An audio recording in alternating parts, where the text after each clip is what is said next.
Nah, kita ada dalam khotbah berseri minggu ke-10 From Judges to Jesus. Dan hari ini kita akan, khotbah kita akan berjudul Ketika Culture Menghancurkan Iman.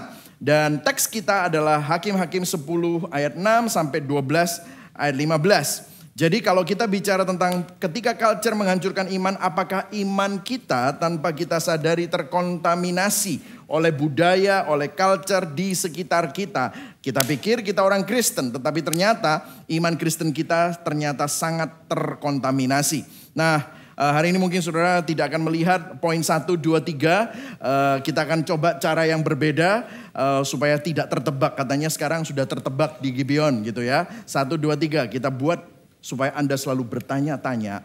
Dan gospelnya tidak selalu di akhir, gospelnya bisa di tengah. Pertanyaan reflektif bisa ada di mana-mana. Supaya saudara katanya kan nanti kalau misalnya poin 1, percuma nggak usah didengerin, nanti tinggal poin 3 aja gitu saudara ya. Anda tidak akan bisa begitu lagi ya saudara ya.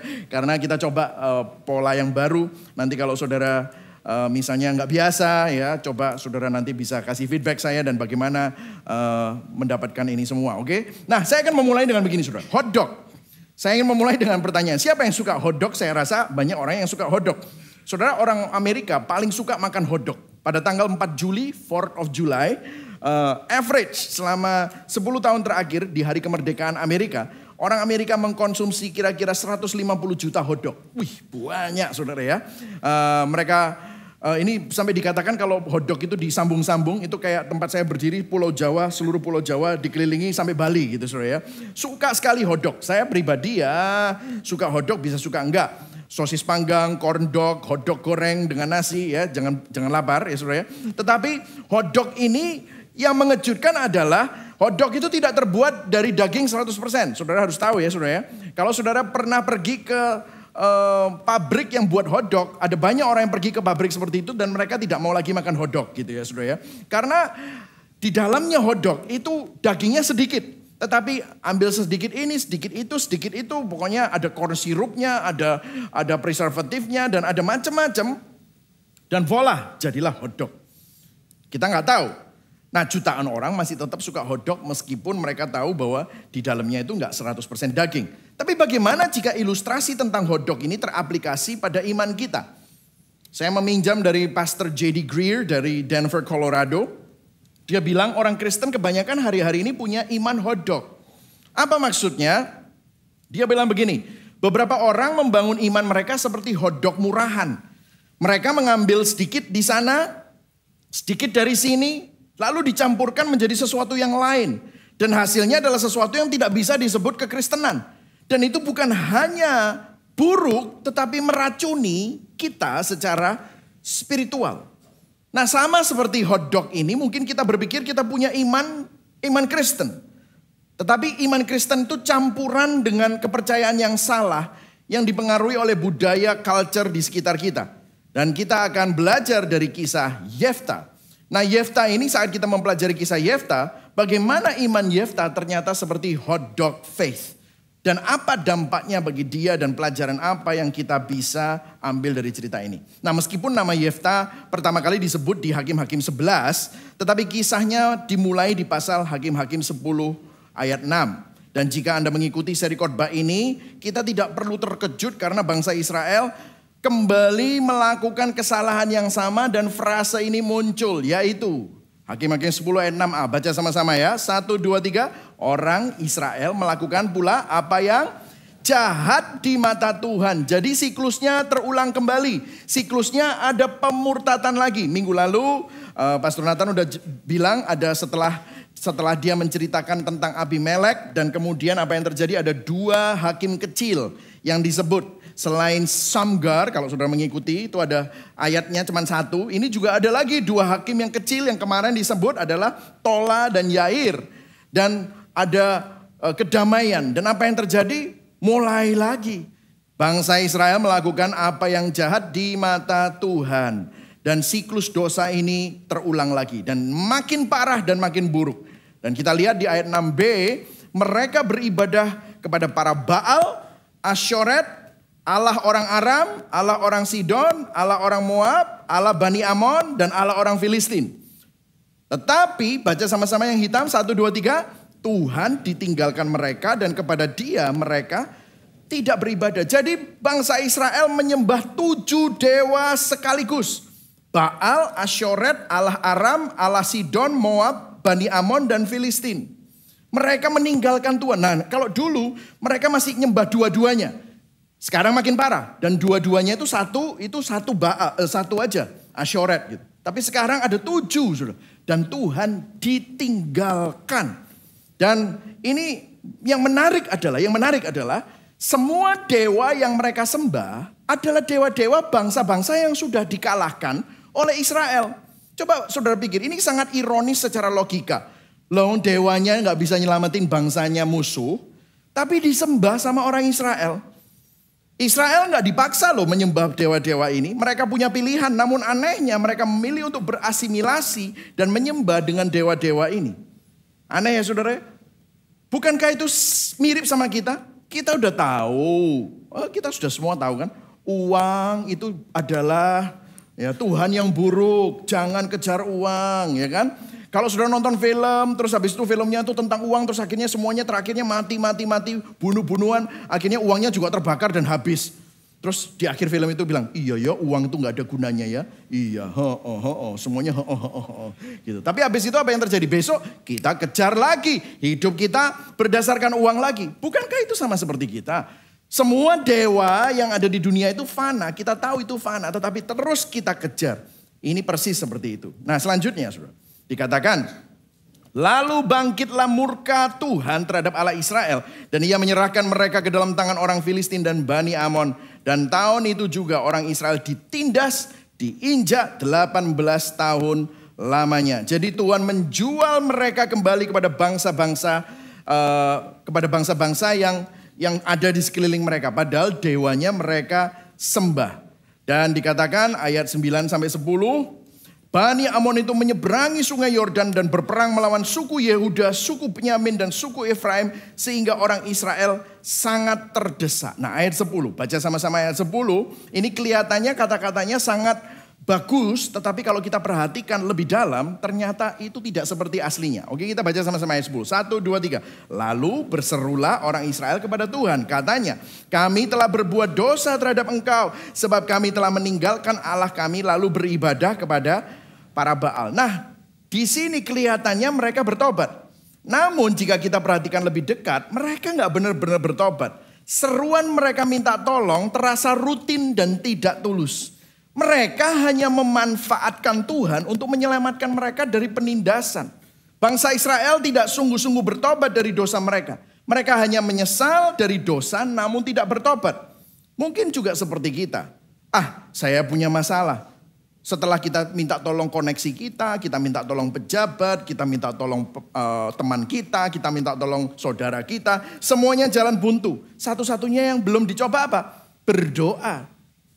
Datang kepada pendeta minta didoakan. Datang ke gereja berdoa. Jadi kadang-kadang kita ini persis seperti mereka. Mereka tidak mencari Tuhan untuk Tuhan. Tetapi mereka hanya ingin Tuhan menyelesaikan masalah mereka. Mereka tidak suka konsekuensi dosa. Apa itu? Penindasan dan perbudakan. Kita juga gak suka konsekuensi dosa. Apa itu? Masalah kita, pergumulan kita. Akhirnya apa? Mereka berputar terus dalam siklus penyembahan berhala. Dan bahayanya begini saudara. Sangat mungkin untuk kita berbalik dari penyembahan berhala dengan cara yang menyembah berhala. Apa maksud saya? Maksud saya adalah bisa saja kita bertobat dari penyembahan berhala, tetapi kita datang kepada Tuhan dan memperlakukan Tuhan seperti berhala. Dan Tuhan tahu hati mereka dan menegur mereka. Apa tegurannya? Ayat 11. Tetapi firman Tuhan kepada orang Israel, bukankah aku telah menyelamatkan kamu dari orang Amori, Mesir, Amori, Amon, Filistin, Sidon, Amalek, Maon yang menindas kamu ketika kamu berseru kepadaku. Tetapi kamu meninggalkan aku dan beribadah kepada Allah lain. Sebab itu aku tidak akan menyelamatkan kamu. Pergi sajalah. Berseru kepada Allah yang telah kamu pilih itu. Biar merekalah yang menyelamatkan kamu pada waktu kamu terdesak. Ayat 15. Kata orang Israel kepada Tuhan, kami telah berbuat dosa. Lakukanlah kepada kami segala yang terbaik.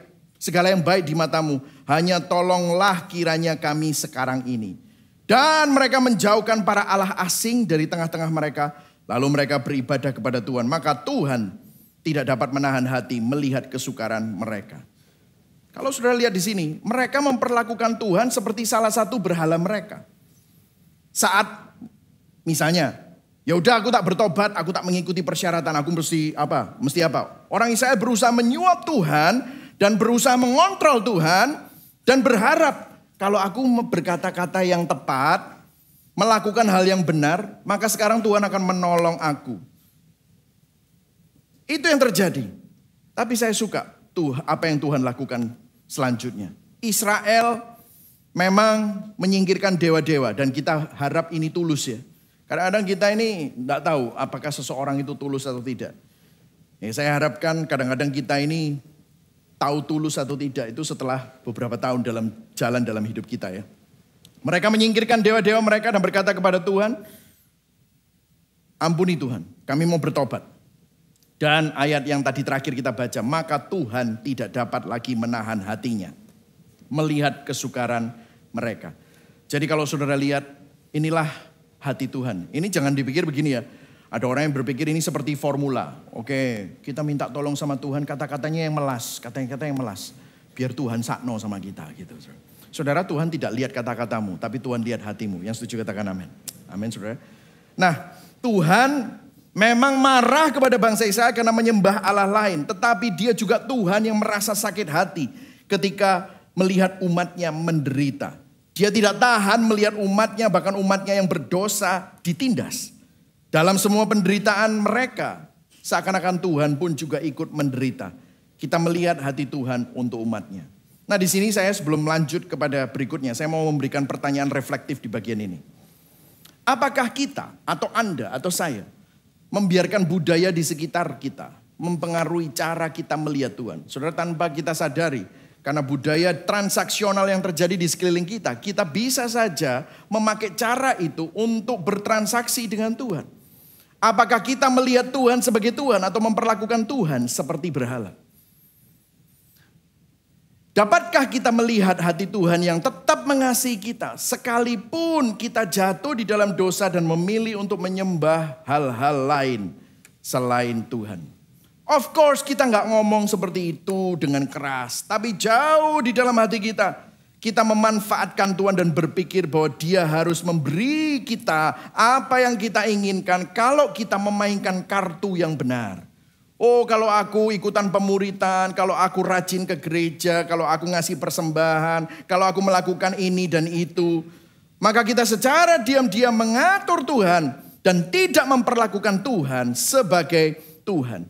Kita memperlakukan Tuhan seperti boneka untuk memberikan kita apa yang kita inginkan, seperti berhala yang memberikan apa yang orang Israel inginkan. Doa kita hari ini, sebelum kita lanjut kepada cerita Yefta, adalah ketika budaya mungkin menganggap Tuhan sebagai pribadi yang berguna, biarlah kita tetap teguh dalam Injil dan melihat Tuhan sebagai pribadi yang indah. Yang setuju katakan amin. Masukkan ini di dalam hati. Karena kalau kita tidak hati-hati, budaya sangat meracuni kita. Tanpa kita sadari kita bisa mengadopsi.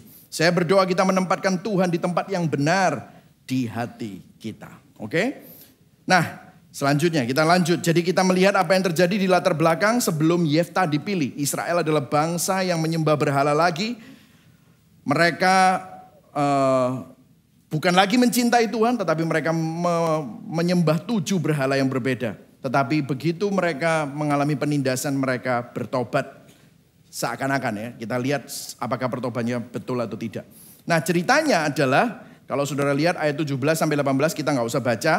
Jadi Bani Amon, yaitu bangsa di sekitar bangsa Israel, mereka berkumpul dan siap menyerang Israel. Mau minta daerah Israel, yaitu Gilead. Dan mereka itu sudah ditindas 18 tahun dan sekarang mau dihabisin. Maka disinilah ceritanya bagaimana Tuhan mengirimkan keselamatan melalui juru selamat yang tidak terduga. Juru selamat yang tidak terduga ini namanya Yefta.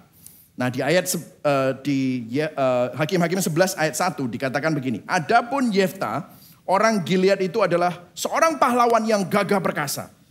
Tetapi ia anak seorang perempuan sundal, yaitu anak pelacur. Ayah Yefta ialah Gilead. Ayat 2. Juga istri Gilead melahirkan anak-anak laki-laki baginya. Setelah besar anak-anak istrinya ini, maka mereka mengusir Yefta. Katanya, engkau tidak mendapat milik pusaka dari keluarga kami. Sebab engkau anak dari perempuan lain. Ini mirip sinetron gitu saudara ya. Jadi ini ada anak anak dalam sama ini anak tiri begitu saudara ya. Tapi yang anak tiri itu yang jago kerja, ceritanya begitu. Nah, ya kan? Ini yang jago perang gitu ya. Kemudian ayat 3, maka larilah Yefta dari saudara-saudaranya dan diam di tanah Top. Di sana berkumpullah kepadanya petualang-petualang yang pergi merampok bersama-sama dengan dia. Jadi saya tunjukkan sedikit bagaimana Yefta ini latar belakangnya seperti apa. Dia itu seorang pahlawan yang gagah perkasa. Anak seorang pelacur. Jadi Yefta itu ditolak bukan karena dia nggak bisa kerja atau dia jahat, enggak. Tetapi akan asal usulnya dia kan nggak bisa milih anaknya siapa. Tapi dia itu dibenci dan tidak dapat warisan, dia diusir, dijadikan orang buangan. Bukan karena apa yang dia lakukan, tetapi karena latar belakangnya. Nah setelah diusir, dia pergi ke tanah Top. Ketemu dengan orang-orang yang tidak berguna. Ini ceritanya adalah penjahat-penjahat dan penyamun. Jadi kalau saudara perhatikan, Yefta ini menjadi seorang yang dari pahlawan gagah berani jadi orang buangan dan akhirnya dia jadi kepala mafia. Begitu saudara ceritanya. Dia jadi kepala bandit, jadi bos penjahat. Nah ini kan mirip sekali sama film-film gitu ya. Tapi ini jago perang. Jago perang. Mungkin di perkemahan somewhere gitu ya. Jadi Yefta adalah juru selamat yang tak terduga. Kisahnya akan menyelamatkan orang Israel dari tangan Bani Amon dengan latar belakang asal usul yang kelam. Ya, nah ceritanya begini saudara. Nah, sudah mulai menangkap ya ceritanya. Ayat 4 penulis Hakim-Hakim beralih menceritakan orang-orang Gilead. Tadi sudah diceritakan Yefta. Beberapa waktu kemudian Bani Amon berperang melawan orang Israel. Dan ketika Bani Amon itu berperang melawan orang Israel, nah mereka kewalahan, kalah. Pergilah para tua-tua Gilead menjemput Yefta dari tanah Top. Jadi mungkin Yefta lagi duduk-duduk minum kopi, main-main sama pedangnya, tangannya berotot gitu ya. Tubuhnya berotot, keren gitu sama teman-temannya. Terus orang-orang tua Gilead, ini bayangkan saudara film gitu ya, datang gitu ya, minta tolong, ya, Yeftanya jual mahal sedikit lah. Ya, lu yang ngusir gua, sekarang lu yang minta tolong sama gua. Dan ini kata-katanya persis kayak gitu, saudara. Kata mereka kepada Yefta, mari jadilah panglima kami dan biarlah kita berperang melawan Bani Amon. Tetapi kata Yefta pada tua-tua Gilead itu, bukankah kamu sendiri yang membenci aku dan mengusir aku dari keluargaku? Mengapa kamu sekarang datang kepadaku pada waktu kamu terdesak?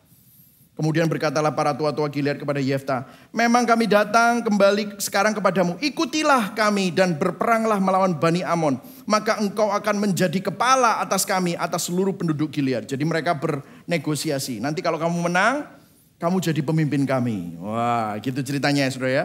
Kemudian ayat 9 sampai ayat 11, kata Yefta pada para tua-tua Gilead, jadi kamu membawa aku kembali berperang melawan Bani Amon, dan Tuhan menyerahkan mereka kepadaku, maka akulah yang akan menjadi kepala atas kamu. Lalu kata para tua-tua Gilead kepada Yefta, demi Tuhan yang mendengarkannya, sebagai saksi antara kita, kami akan berbuat seperti katamu itu. Kita dapat melihat bahwa ini terjadi, interaksi ini.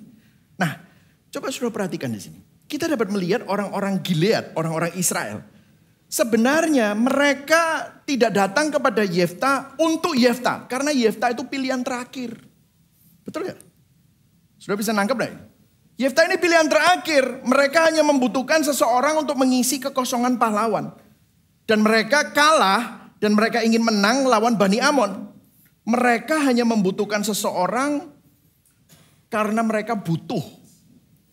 Coba saudara perhatikan ini. Bukankah ini sangat mirip dengan bagaimana orang Israel memperlakukan Tuhan di awal cerita ini. Mereka tidak benar-benar menginginkan Tuhan untuk Tuhan. Mereka hanya ingin Tuhan untuk menyelamatkan mereka dari penindasan. Orang Israel juga tidak menginginkan Yefta untuk Yefta. Tetapi mereka hanya ingin dia menyelamatkan mereka dari Bani Amon. Saya mau tanya sama saudara. Pemikiran ini datang dari mana? Karena dari awal bangsa Israel itu diajarin sama Musa, nggak seperti ini. Lah mereka belajar cara memanfaatkan orang, memanipulasi ini kira-kira dari mana, saudara? Setelah saya mencari semua komentar-komentar, ini belajarnya dari bangsa-bangsa di sekitar mereka. Memanfaatkan manusia, memanfaatkan pemimpin, memanfaatkan budak, memanfaatkan dewa, memanfaatkan yang jadi Tuhan sebenarnya mereka. Saudara bisa lihat ya, kalau nggak hati-hati, culture itu bisa mempengaruhi cara pikir kita terhadap Tuhan dan cara pikir kita terhadap sesama. Saudara, kalau kita nggak hati-hati dan mengizinkan Injil untuk mengkalibrasi hati kita, akhirnya hidup kita ini seperti semuanya sekedar transaksi. Apa yang menguntungkan bagi aku.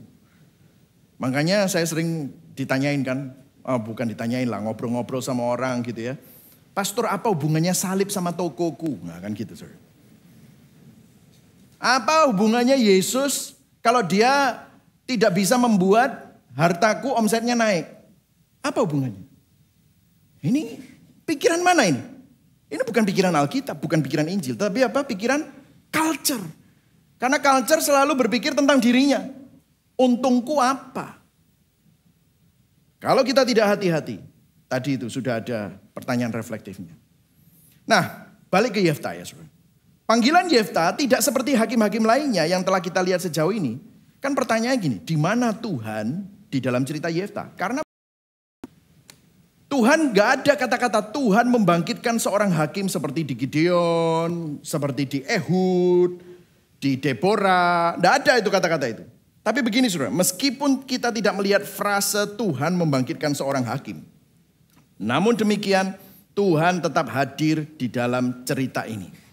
Hadirnya melalui apa? Lewat situasi yang dia atur. Ini menunjukkan bahwa panggilan Tuhan itu tidak selalu harus audible. Maksudnya audible gini, tiba-tiba saudara dapat mimpi. Wah, Tuhan memanggil aku, Michael Christian, untuk jadi seorang pastor. Enggak kayak gitu saudara. Atau kalau enggak, lewat nubuatan. Enggak, tetapi lewat situasi. Ini menunjukkan bahwa Alkitab memberikan beberapa skenario bahwa Tuhan tidak selalu memakai hal-hal yang spektakuler dan seakan-akan mujizat untuk memanggil seseorang. Tetapi melalui situasi pun Tuhan berdaulat. Tuhan berdaulat atas pemberontakan dari Bani Amon. Tuhan berdaulat terhadap penindasan orang Israel oleh Bani Amon. Tuhan tetap memegang kendali. Sama seperti Tuhan menggunakan Ehud yang kidal, Deborah, Barak, Gideon dengan tentaranya. Tuhan akan melakukan sesuatu yang tidak terduga melalui Yefta. Nah, saya mau mengajak kita sedikit berefleksi di sini, saudara ya. Bukankah cerita Yefta adalah cerita kita juga? Saudara, bagaimana Tuhan memanggil kita, umatnya? Panggilan Tuhan itu selalu unik dalam setiap individu. Kalau saya tanya sama saudara, saudara pasti punya cerita yang unik. Tidak ada cerita yang sama. Saya pernah berpikir ya, kalau saya dengerin kesaksiannya orang itu yang spektakuler. Dulu saya masih ingat, saya selalu diajak sama papa mama saya waktu masih SMP, SMA itu pergi ke perkumpulan persekutuan bisnismen gitu ya. Saya dengerin gitu ya. Cerita-ceritanya bisnismen itu kan yang dipilih untuk ngasih kesaksian sebelum khotbah itu biasanya yang spektakuler. Wah, saya dulu hampir mati ya. Saya dulu ngedrugs, saya dulu keluar masuk night club, tapi sekarang Tuhan menangkap saya. Wah, saya bilang, wah keren ya. Saya masih muda gitu. Mungkin saya tak perlu rusak dulu supaya saya itu ditangkap Tuhan terus punya kesaksian kayak gitu. Tapi saya ngeliat hidup saya itu nggak pernah sampai rusak-rusak soro gitu saudara ya. Dan saya kadang-kadang malu mau ngasih kesaksian tuh nggak kayak kesaksian om-om dulu itu loh, yang keren-keren itu loh. Saya pikir kesaksian saya biasa-biasa saja. Terus saya pernah ngasih kesaksian, terus teman saya bilang, bro kesaksianmu kok keren ngono sih? Hah, masuk sih? Iya, kalau dibandingkan aku tuh kesaksianku itu flat gitu ya. Kesaksianku tuh boring gitu ya. Terus gini, gantian dia sekali pernah kasih kesaksian, ada orang yang komen, bro kesaksianmu kok keren gitu, gak kayak kesaksianku kok kalah keren sama kesaksianmu. Loh kalau kita banding-bandingkan keren-kerenan kesaksian, ya semua kesaksian itu pasti keren karena kalau ada Tuhan pasti keren. Masalahnya gini, kita semua ceritanya unik. Cara Tuhan memanggil saya beda sama cara Tuhan memanggil saudara. Karena begini saudara, setiap orang memiliki cerita masing-masing yang unik. Dan Tuhan bekerja melalui panggilannya melalui setiap cerita. Amin saudara. Karena cerita kita sebenarnya bukan cerita kita. Cerita kita adalah cerita Tuhan. Amin. Cerita kita adalah cerita Tuhan. Katakan sama-sama. 1, 2, 3. Cerita kita adalah cerita Tuhan. Katakan sebelah kanan kirimu. Ceritamu itu bukan ceritamu, tapi ceritanya Tuhan. Amin saudara. Bukankah Tuhan setia dan Tuhan begitu baik kalau saudara dipanggil setiap saat. Bahkan meskipun kelihatannya ceritamu tidak spektakuler, tapi Tuhan yang berdaulat di dalam ceritamu. Amin saudara ya. Nah berikutnya saudara, kita kembali ke Yefta. Jadi Yefta akhirnya jadi pemimpin. Nah ayat ini kita nggak usah baca, tapi ceritanya begini saudara. Yefta berdiplomasi dengan Raja Bani Amon. Raja Bani Amon menuduh Israel merampas tanah mereka. Dan mereka minta untuk dikembalikan atau kalau enggak mau dihabisin bangsa Israel. Jadi Bani Amon itu mau merampas kembali apa yang menjadi milik mereka. Nah Yefta sebelum perang dia kasih 3 argumen kepada Raja Bani Amon. Saya nggak akan bahas argumennya satu-satu. Tadi pagi saya bahas, tapi nanti kepanjangan. Hakim-Hakim 11 ayat 14 sampai 28. Ya, Yefta nggak langsung perang, tapi dia berikan 3 argumen. Yang pertama argumen secara historis, argumen secara teologis, dan argumen secara logis dan hukum. Wah ini kayak seminar apologetika gitu saudara. Sungguh ini, wah luar biasa. Jadi secara historis dia bilang, loh ini tanah bukan miliknya siapa-siapa. Kita mau lewat Moab, tidak boleh. Kita muter, diserang sama orang. Diserang sama orang Amori. Kita kalahkan orang Amori, dan ini jadi tanah kita.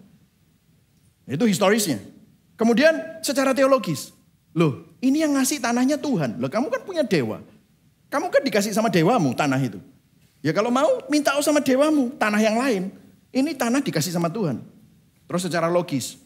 Wah, Raja Moab, Raja Balak itu nggak pernah protes 300 tahun kita tinggal sini. Lah kamu siapa? Kok moro-moro protes gitu? Ya dia bilang gitu saudara sama Raja Bani Amon. Tetapi upaya Yefta gagal, bernegosiasi gagal. Jadi akhirnya ayat 28 mereka mau tetap perang. Nah disinilah sebelum perang nanti kita akan melihat ada sebuah langkah yang dilakukan Yefta. Yang sangat kontroversial. Apa ini? Kok bisa seperti ini? Dikatakan begini. Lalu roh Tuhan menghinggapi Yefta. Jadi mestinya kalau roh Tuhan sudah menghinggapi Yefta, itu sudah pasti menang.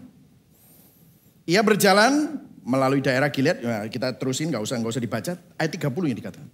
Lalu, loh ini sudah tidak perlu mestinya. Tapi lalu bernazarlah Yefta kepada Tuhan katanya. Jika engkau sungguh-sungguh menyerahkan Bani Amon itu ke dalam tanganku. Ayat 31. Maka apa yang keluar dari pintu rumahku untuk menemui aku pada waktu aku kembali dengan selamat dari Bani Amon. Itu akan menjadi kepunyaan Tuhan. Dan aku akan mempersembahkan apapun yang keluar dari rumahnya sebagai korban bakaran. Nah, muncullah masalah. Yefta membuat nazar yang tidak perlu kepada Tuhan. Bahwa dia akan mempersembahkan apapun yang pertama kali keluar dari rumahnya sebagai korban bakaran. Disembelih saudara. Jika dia menang. Dan apa yang terjadi selanjutnya? Saya ceritakan aja, gak usah dibaca. Ceritanya Yefta menang. Yefta menang habis-habisan. Dia menimbulkan kekalahan yang amat besar buat Bani Amon. Bani Amonnya hancur. Ditundukkan di depan orang Israel. Sudah menang, arak-arakan, sorak-sorai. Ketika Yefta pulang ke Mispa di rumahnya, yang keluar pertama kali siapa saudara? Anak perempuannya saudara. Wah, anak perempuannya keluar menyongsong dia dengan memukul rebana serta menari-nari. Dia anaknya yang tunggal. Selain dari dia tidak ada anaknya laki-laki atau perempuan. Maka langsung Yefta berkabung, aduh kok bisa kamu yang keluar duluan. Tapi aku sudah terlanjur mulutku bernasar. Dan aku tidak dapat mundur dari nasarku itu. Dan ceritanya akhirnya anak perempuannya bilang, ya udah kalau kayak gitu izinkan aku untuk pergi sama teman-temanku sebentar, nanti aku pulang aku sembelihan. Akhirnya apa yang terjadi? Disembelih saudara.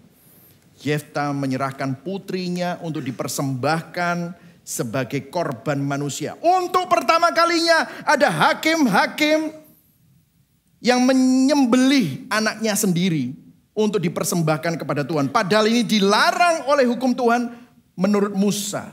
Betapa sebuah tragedi, betapa kejam dan biadabnya hal itu. Saudara, kalau orang tua, bagaimana Anda bisa membayangkan betapa sedihnya dan betapa hancurnya hatimu melihat anakmu sendiri misalnya mati. Tetapi ini bukan hanya mati di tangan orang lain, tetapi mati di tanganmu sendiri. Apa yang seharusnya menjadi cerita tentang pembebasan Israel penuh kemenangan menjadi sebuah tragedi. Bagaimana suatu kesedihan dan patah hati seorang ayah yang adalah hakim. Mengapa kok Yefta harus membuat nazar yang gak perlu itu? Padahal di ayat 29 dikatakan roh Tuhan ada pada Yefta. Kalau Tuhan bersama dengan Yefta, kemenangan itu pasti dijamin. Kenapa kok Yefta pakai harus nasar-nasar dan melakukan hal yang menjijikkan ini, bahkan dilarang oleh hukum Musa? Pertanyaannya kan kenapa? Nah, disinilah yang menjadi poin dari khotbah kita. Karena Yefta adalah produk dari budaya zamannya. Lihatlah di sekeliling Israel. Israel dikelilingi oleh bangsa-bangsa yang melakukan ritual-ritual persembahan manusia, korban anak-anak untuk memuaskan dewa-dewa yang berbeda-beda di wilayah tersebut. Korban anak memuaskan dewa Kamos, dewa Ashoret. Keputusan Yefta membuat nazar ini sangat dipengaruhi oleh budaya-budaya tersebut. Dia berpikir, untuk aku menang, iya memang roh Tuhan ada padaku. Tapi aku mau menerima jaminan yang lebih. Kalau aku memberikan persembahan yang spektakuler, misalnya yang keluar kudanya dulu, atau babinya, atau lembunya. Oh, aku persembahkan itu, wah nanti Tuhan pasti senang. Pikiran itu dari mana? Dari budaya sekelilingnya. Dan dia pikir kalau dia melakukan itu akan menjamin, menggaransi kemenangannya. Bukan cuma hanya roh Tuhan yang hinggap. Saudara, apa yang kita bisa pelajari? Jika kita tidak hati-hati, budaya atau culture di sekeliling kita bisa menghancurkan iman kita. Karena coba kita lihat sekarang di sekeliling kita. Mungkin bukan korban anak, tetapi ada sesuatu yang dikorbankan. Saudara, kita korbankan keluarga untuk karir. Kita korbankan perasaan teman kita untuk diterima. Kita korbankan perasaan pasangan kita, suami kita, istri kita untuk merasa nyaman. Saudara, ini adalah penyembahan berhala. Kemana-mana kita lihat berhala-berhala memberikan tawaran-tawaran untuk kita mengadopsi mereka. Apa yang dianggap penting oleh budaya bisa saja kita adopsi. Tanpa kita sadari, culture mendorong kita, budaya mendorong kita, membuat diri kita menjadi pusat dari kehidupan. Kebahagiaanku di atas segala-galanya, kepuasanku di atas segala-galanya. Harta menjadi tujuan kita, hedonisme menjadi pengejaran kita, seks menjadi tujuan kita. Sehingga kemurnian sebelum menikah bukan lagi sesuatu yang dijunjung tinggi. Allah, semua orang juga melakukannya kok.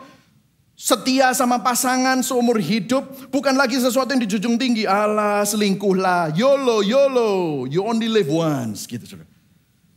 Saya baca sekarang budaya orang Indonesia didorong oleh 3 hal. Di vokatif itu saya baca. Ada 3 singkatan yang lagi mendorong orang Indonesia. Kenapa kok begitu? Tulisannya begini. Kenapa kok yang nonton Bruno Mars itu sampai ribuan? Terus dicek, saudara. Bukan hanya Bruno Mars, Coldplay, terus artis-artis Taylor Swift dan yang lain-lain. Ternyata mereka nonton itu utang cicilan, saudara. Wow. Ada 3 hal yang mendorong, yaitu YOLO, FOMO, dan FOPO. Sudah tahu ini? You only live once. Fear of missing out. Fear of people's opinion. Saya bukan mengkritisi orang yang pergi nonton konser ya. Enggak apa-apa. Saya juga senang konser. Tetapi begini, saudara. Saudara, kadang-kadang we are so, terpengaruh oleh culture sehingga sampai ada orang yang bilang, kenapa kok kamu sampai rela utang cicilan? Ya karena kapan lagi artis-artis itu kita tonton di Indonesia, enggak bisa. Dan saya enggak punya duitnya sekarang, cicilan. Kalau sudah cicilan kepada bank habis, akhirnya pinjol. Jadi ini yang terjadi, saudara. Dan ada orang yang pergi karena semua orang tahu aku suka artis tertentu. Kalau aku enggak pergi nanti gimana? Aku dikirain enggak punya duit. Maka fear of people's opinion. Wow. YOLO, FOMO, dan FOBO. Coba saudara lihat, apakah hidupmu tergantung YOLO, FOMO, dan FOBO. Jangan-jangan tanpa kita sadari, itu semua sudah mempengaruhi hati kita sehingga kita pun bertransaksi bersama dengan Tuhan. Saudara, saya jangan salah paham. Saya tidak mengatakan bahwa solusinya adalah mengisolasi diri dari dunia. Tetapi apa yang saya katakan adalah ketika kita keluar dari dunia, waspadalah agar kita tidak menjadi seperti dunia. Yang setuju katakan amin. Karena kalau kita tidak berhati-hati, kita bisa jadi seperti dunia. Makanya kita sampai mengadakan Sex and My Identity. Kenapa?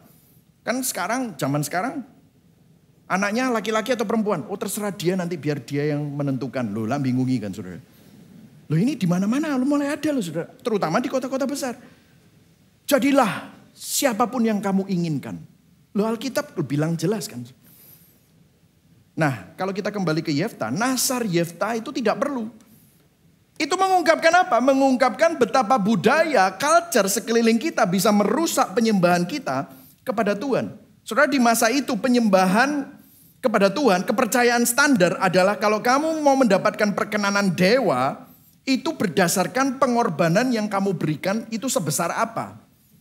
Jadi Yefta tidak yakin bahwa dia memenangkan perang lawan Bani Amon, jadi dia percaya Tuhan, tetapi dia juga masih percaya sama culture di sekelilingnya. Kamu harus memberikan persembahan yang lebih besar. Jadi apa yang dia lakukan? Hati-hati saudara. Yefta mencoba memanipulasi Tuhan dengan cara dia dimanipulasi oleh tua-tua itu. Yang ngomong sama dia, ya kalau kamu mau nanti kamu tak kasih posisi. Nah dia juga melakukan kepada Tuhan. Tuhan kalau engkau membiarkan aku, memberikan aku kemenangan dan aku pulang dengan selamat, maka aku akan memberikan persembahan kepadamu. Wah, jadi meskipun Yefta percaya kepada Tuhan, tapi dia juga masih percaya kepada dewa-dewa tersebut. Nah, reflektif. Oke, reflektif. Bukankah apa yang dilakukan Yefta juga adalah cerminan banyakan dari hati kita sendiri? Kita mungkin tahu banyak tentang Tuhan. Bahwa Tuhan berdaulat, memegang kendali, bahwa dia baik. Namun pada saat kita kehilangan kendali atas apa? Bisnis kita, keuangan kita, karir kita buntu. Hubungan kita mulai hancur. Kesehatan kita atau kesehatan orang tua kita tampaknya semakin buruk. Bahkan mungkin pencapaian hidup saudara tidak terjadi seperti yang direncanakan. Bukankah sangat sulit untuk kita percaya pada kebenaran firman? Karena yang di depan mata lebih kita percayai. Saya tahu itu adalah cerminan dari hati saya sendiri. Seringkali saya mengesampingkan apa yang saya tahu secara doktrinal. Akhirnya doa saya menjadi doa yang transaksional. Tuhan jika A maka aku B. Tuhan kalau kamu ngelakuin ini nanti aku janji aku ngelakuin ini. Loh lah ini transaksional lagi saudara. Supaya apa? Tuhan berpihak kepadaku. Maka aku perlu melakukan ini. Aku tak janji. Inilah yang disebut iman hotdog, saudara. Iman yang memiliki sedikit kebenaran tetapi banyak hal yang palsu. Dan saudara lihat masalahnya gak berhenti sampai di sini aja. Karena Yefta berusaha memanipulasi Tuhan dan keadaannya dengan Tuhan tidak baik. Apa yang terjadi? Keadaannya sama sesama. Mulai kacau balau. Hakim-Hakim 12 ayat 1-6. Kita gak usah baca, saya ceritakan aja. Nah, saudara kalau masih ingat. Di ceritanya Gideon, ada suku namanya Efraim yang protes sama Gideon. Karena Gideon menang sama 300 orang yang pakai sangkakala, obor, sama kendi. Ada suku yang protes sama dia, kamu menang perang kok aku gak diajak perang. Masih ingat gak sukunya apa itu? Ada yang masih ingat? Kalau yang masih ingat, ya enggak tak kasih apa-apa sih. Saya keplokin tangan hebat nih, masih ingat gak? Ada satu suku yang suka protes, gak diajakin perang. Suku yang sama, protes juga sama Yefta. Namanya sukunya Efraim. Ini suku gagah perkasa juga. Tapi dulu kalau diajakin perang sama Gideon pasti gak mau. Karena Gideon dari suku yang paling lemah. Nah kali ini Yefta bukan Gideon. Kalau Gideon apa? Berdiplomasi. Gideon cerita gini, loh ya kan aku memang yang membuat perang ini kelihatannya menang, tapi waktu raja-rajanya lari kan kamu yang tak suruh kejar. Wah, terus waktu kamu bunuh raja-rajanya, kan kamu yang menang. Jadi kamu yang mengakhiri kemenangan ini. Terus dia ngendek gitu ya. Terus orang bilang, ya udah, oke, nggak jadi marah. Wah, gitu ya. Itu kelihatannya baik ya saudara. Nah ini Yefta digituin sama Efraim. Kamu kok ngajain kita perang? Kamu sekarang menang. Jadi Efraim itu sebenarnya nggak mau perang. Tapi dia marah karena nggak dapat kemuliaan perang gitu. Jadi ceritanya begitu. Nah, Yefta nggak seperti Gideon. Loh, kamu tahu aku perang kok biarno. Sekarang minta-minta mau melok perang. Ini Surabayaan ya saudara ya. Loh, cek enak gitu. Loh, nek kamu nggak terima ya salahmu, kamu nggak melok. Loh, aku nggak terima. Kamu tak serang loh. Sama Efraim dibilang gitu. Loh, serangan. Kau tak sikat balik. Ngono bisa ceritanya gitu saudara. Dan ceritanya saudara apa yang terjadi? 42.000 orang Efraim dibantai sama Yefta. Untuk kedua kali, Gideon membantai, Yefta membantai saudara-saudaranya. Dan pembantaiannya 42.000. Kesombongan ketemu sama kesombongan, terjadi perang saudara. Orang Gilead yang dipimpin Yefta dan orang-orang Efraim. Saudara bisa lihat di sini, ternyata culture itu merusak hubungan Yefta bukan hanya kepada Tuhan. Tetapi juga Yefta gagal dalam hubungannya dengan saudara-saudaranya. Ya memang Efraim salah. Tapi Yefta bukannya membawa masalah ini ke hadapan Tuhan dan mencari cara yang lebih baik untuk menyelesaikan masalah ini. Kan mestinya bisa dengan damai. Tapi yang dia lakukan, dia bantai 42.000 orang Efraim yang adalah saudara-saudaranya sendiri. Yefta membiarkan budaya kekerasan pada zaman itu yang balas dendam. Mata ganti mata. Kalau bisa pembalasan lebih kejam. Dan seperti Yefta, kalau kita tidak waspada, kita juga sama saudara. Kita nggak kebal loh. Saya melihat beberapa bulan yang lalu di Netflix, di dalam 10 besar seri di Netflix, di Indonesia. Itu yang nomor 1 terus itu. Kayaknya orang Indonesia banyak yang nonton gitu. Beef. Gitu. Saudara pernah tahu? Oh, nggak tahu ya. Kok gaulan saya daripada saudara ya. Ini ceritanya cuma potong-potongan di jalan. Sampai akhirnya bisa pengen tahu rumahnya di mana. Sampai akhirnya bunuh-bunuhan. Saudara. TV seri ini ditulisnya Inspired by True Story. Wih, terinspirasi oleh cerita beneran. Kalau saudara senang sama beef. Kayaknya gini, itu kapok kan. Misalnya saudara bisa dipotong orang, terus saudara mungkin nggak seperti beef ini, tapi dalam hati tak doa nokon kecelakaan, ngono misalnya. Yang ketawa juga kayak saya gitu ya, kadang-kadang gitu ya saudara. Kadang-kadang kayak gitu kita. Mungkin kita nggak ngomong, tetapi respon kita itu sudah terpengaruh dengan budaya balas dendam. Budaya marah, budaya kesombongan. Dan ini kita adopsi tanpa kita sadari. Dari mana? Culture. Pertanyaan reflektif lagi. Bukankah apa yang dilakukan Yefta yang menjadi sombong, membenci, marah, dan merendahkan dan balas dendam. Itu juga adalah cerminan dari kebanyakan dari hati kita yang sudah tercemari oleh budaya di sekitar kita. Apa yang menjadi responmu ketika seseorang salah terhadap saudara. Atau mungkin melakukan hal yang tidak adil terhadap saudara. Kita gak mau ngomong sama dia. Kita kucilkan dia, kita gosipkan dia. Kita fitnah dia. Kita buat diri kita lebih baik. Mungkin kita gak ngelakuin itu. Tapi kita sumpahin dia di dalam hati. Bahkan kutuki mereka di dalam hati. Yesus bilang di Matius 5 ayat 21-24, orang yang marah sama saudaranya itu sama dengan membunuh saudara. Timothy Keller di dalam Judges for You mengenai culture, dia bilang begini. Jika kita tidak secara intensional memikirkan ulang budaya dan konteks kita, maka tanpa kita sadari kita yang akan terbawa arus dan menjadi serupa dengan budaya tersebut. Saudara, kita perlu mengambil peringatan bagian ini sangat serius. Karena kalau kita nggak hati-hati, tinggal tunggu waktu saudara. Budaya di sekeliling kita kalau kita tidak tata ulang hati kita, kalibrasi. Makanya saudara perlu mendengar Injil setiap minggu, perlu baca Alkitab setiap hari. perlu melakukan sarana anugerah, disiplin anugerah. Kenapa? Karena kalau kita tidak melakukan itu dan menata ulang hati kita, maka budaya akan merusak. Kita akan jadi suka uang, kita akan suka luxury, kita suka hedon, kita mengadopsi hal-hal yang bukan dari firman Tuhan. Dan saudara lihat akhir yang kurang baik bagi Yefta. Yefta memerintah sebagai hakim atas Israel hanya 6 tahun kemudian mati. Setelah 6 tahun menjadi hakim waktu Yefta mati, cerita ini tidak memiliki akhir yang bahagia. Kemenangan militer Yefta diwarnai oleh tragedi pengorbanan putrinya. Jadi korban sembelihan, korban manusia. Dan juga pembantaian perang saudara, pembantaian 42.000 saudara-saudaranya. Tapi di sini Tuhan bekerja melalui hakim-hakim yang lain. Kalau saudara lihat Hakim-hakim 12 ayat 8-15. Meskipun Yefta meninggalkan warisan yang tragis, Tuhan tetap bekerja untuk memulihkan Israel. Muncul 3 hakim kecil.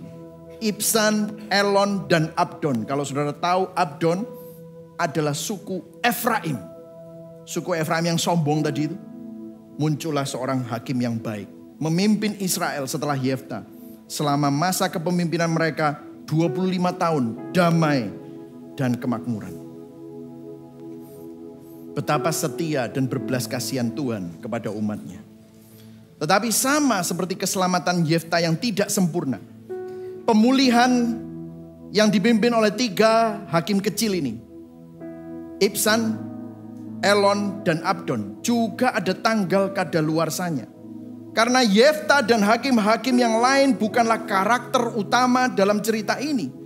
Seharusnya memang Tuhanlah yang menjadi karakter utamanya. Begitu juga dengan hidup kita. Cerita kita bukan tentang kita. Tetapi cerita kita adalah cerita Tuhan. Katakan sama-sama, cerita kita adalah cerita Tuhan. Setiap hakim mati. Dan tidak lama sampai sesudah dia mati, Israel kembali dipengaruhi oleh penyembahan berhala. Apa yang sebenarnya dibutuhkan oleh umat Israel? Bukan lebih banyak anak, bukan lebih banyak kedamaian dan kemakmuran. Apa sih yang kita butuhkan? Bukan terobosan keuangan, bukan tidak adanya masalah. Karena kalau sudah dapat terobosan keuangan sekarang, mungkin kalau uangnya sudah habis atau kalau ekonomi masalah, saudara akan punya masalah keuangan lagi. Kalau sudah dapat kesembuhan jasmani, satu hari saudara akan sakit lagi. Karena yang kita butuhkan bukanlah terobosan-terobosan yang fana. Yang kita butuhkan adalah seorang Yefta yang lebih baik. Untuk menyelamatkan kita dari dosa dan hati yang rusak. Karena masalah utamanya adalah dosa yang masih bercokol di dalam tubuh kita, hidup kita, hati kita yang rusak. Bagi saudara yang sudah lahir baru, hatimu perlu terus dikalibrasi, ditata ulang. Karena kita punya kecenderungan yang berdosa. Para hakim hanyalah bayangan dari juru selamat yang sesungguhnya yang akan datang. Siapa dia? Yesus Kristus. Dan kalau saudara perhatikan kontras pola dari Yefta dan Yesus. Karya Kristus berkebalikan dari Yefta. Yefta dipengaruhi oleh budaya berhala, tetapi Yesus tidak terpengaruh oleh budayanya. Bahkan dia hidup taat dalam kehendak Bapa. Yefta bernegosiasi dengan Tuhan dengan melakukan nasar yang tidak perlu. Yesus taat dan menyelesaikan misinya tanpa negosiasi. Seakan-akan dia hampir bernegosiasi di Taman Getsemani. Pada waktu dia berlutut, dia bilang, hatiku sedih mau mati rasanya. Dia menangis, dia berpeluh darah. Dan dia berkata, kalau bisa cawan ini berlalu dari hadapanku. Tetapi bukan kehendakku. Dia tidak bernegosiasi. Tanpa negosiasi. Namun kehendakmu. Aku harus minum ini. Yefta terjebak kekerasan. Dia balas dendam.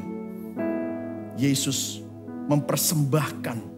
Dia tidak mempersembahkan dirinya sendiri. Dia tidak terjebak.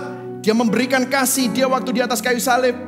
Ampuni mereka karena mereka tidak tahu apa yang mereka lakukan. Yefta mempersembahkan putrinya sebagai korban. Yesus Karena begitu besar kasih Allah akan dunia ini, sehingga dia mengaruniakan anaknya yang tunggal. Yefta punya anak perempuan tunggal, tapi Yesus adalah anaknya yang tunggal. Tapi dia tidak mempersembahkan orang lain, dia mempersembahkan dirinya sendiri sebagai korban yang sempurna tanpa dosa. Yefta ditolak, tetapi penolakannya membawa tragedi. Yesus ditolak oleh orang-orang yang seharusnya dia selamatkan. Tetapi dia terus membawa penebusan yang sempurna. Yefta merusak hubungannya dengan Tuhan dan membantai sesamanya. Yesus membangun hubungan yang sempurna dengan Tuhan dan menyelamatkan saudara-saudaranya. Yefta membawa keselamatan sementara, Yesus membawa keselamatan kekal dan mengubah hati yang mati menjadi hati yang hidup. Itulah yang Kristus lakukan. Yesus Kristus adalah juru selamat yang lebih baik dari Yefta. Berikan tepuk tangan buat Tuhan karena dia yang menyelamatkan saudara. Yesus adalah juru selamat yang tidak terduga. Lahir dari keluarga yang sederhana, mengalami penolakan, tetapi dia adalah anak Allah yang dipilih untuk membawa manusia berdosa memasuki suatu era baru di mana mereka menerima keselamatan kekal. Hari ini saudara dan saya ada di sini. Ceritamu menjadi ceritanya Tuhan. Itu semata-mata karena apa yang Kristus lakukan di atas kayu salib. Sekarang ketika kita memandang kepada Yesus dan menaruh iman kita kepadanya, kita tidak perlu lagi ragu sama Tuhan. Kita memiliki jaminan bahwa di dalam Kristus Tuhan tidak akan pernah meninggalkan kita. Melalui perjuangan apapun, rasa sakit apapun, penderitaan apapun, pergumulan apapun, ketidakpastian dunia, kita punya jaminan. Kita punya kepastian bahwa Tuhan, God is with us. Hari ini kalau saudara ragu, Tuhan di mana kan? Tuhan tidak pernah jauh. Ingat pandang salibnya. Salib itu adalah lambang, adalah bukti bahwa dia sudah melakukan segala-galanya untuk mendapatkan saudara. Saudara adalah milik Tuhan. Amin saudara. Mari sama-sama kita bangkit berdiri. Sebelum kita meresponi firman ini dengan menaikkan lagu Christ is our hope in life and death. Orang berinjil jaga hati dari budaya yang merusak iman dan dengan sadar mengkalibrasi hati dengan firman Tuhan. Orang berinjil tidak akan memperlakukan Tuhan seperti berhala, namun mengasihi Tuhan karena Tuhan itu indah. Yang setuju katakan amin. Amin saudara. Orang berinjil sadar bahwa panggilan Tuhan bukan karena kemampuanmu, bukan karena ceritamu, namun panggilan Tuhan adalah tentang cerita Tuhan, dan panggilan Tuhanlah yang memampukan kita. Orang berinjil sadar bahwa di dalam Kristus ada jaminan kehadiran dan penyertaan Tuhan di dalam setiap musim kehidupan. Yang setuju berikan tepuk tangan sekali lagi buat Tuhan. Amin.